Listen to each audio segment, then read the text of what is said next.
ನನ್ನ ಸಾವಿಗೆ ನನ್ನ ಪಕ್ಷದ ಮುಖಂಡರೇ ಕಾರಣವೆಂದು ಸ್ಟೇಟಸ್ ಹಾಕಿ ಆತ್ಮಹತ್ಯೆ ಮಾಡಿಕೊಳ್ಳಲು ಪ್ರಯತ್ನಿಸಿದ ಘಟನೆ ಚಿಕ್ಕಮಗಳೂರಿನಲ್ಲಿ ನಡೆದಿದೆ.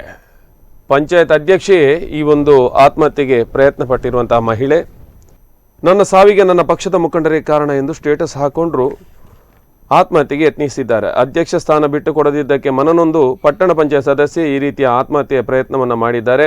5-6 ಬಗೆಯ ನಿದ್ರೆ ಮಾತ್ರೆಯನ್ನು ಸೇವಿಸಿ ಪಟ್ಟಣ ಪಂಚಾಯತ್ ಸದಸ್ಯೆ ಜುಬೇದಾ ಆತ್ಮಹತ್ಯೆಗೆ ಯತ್ನಿಸಿದ್ದಾರೆ. ಜುಬೇದಾ ಅವರು ಎನ್ಆರ್ಪುರ ತಾಲೂಕಿನ ಮುನ್ಸಿಪಾಲಿಟಿ ಮೆಂಬರ್ ಆಗಿದ್ದರು. ಎನ್ಆರ್ಪುರದಲ್ಲಿ ಪ್ರಾಥಮಿಕ ಚಿಕಿತ್ಸೆ ನೀಡಿ ಶಿವಮೊಗ್ಗಕ್ಕೆ ಅವರನ್ನು ಹೆಚ್ಚಿನ ಚಿಕಿತ್ಸೆಗಾಗಿ ರವಾನಿಸಲಾಗಿದೆ. ಮಾತುಕತೆಯಂತೆ ಪ್ರಸ್ತುತ ಅಧ್ಯಕ್ಷೆ ಸುರಯ್ಯ ಬಾನು ಅವರು ಜುಬೇದಾ ಅವರಿಗೆ ಅಧಿಕಾರವನ್ನು ಹಸ್ತಾಂತರಿಸಬೇಕಿತ್ತು.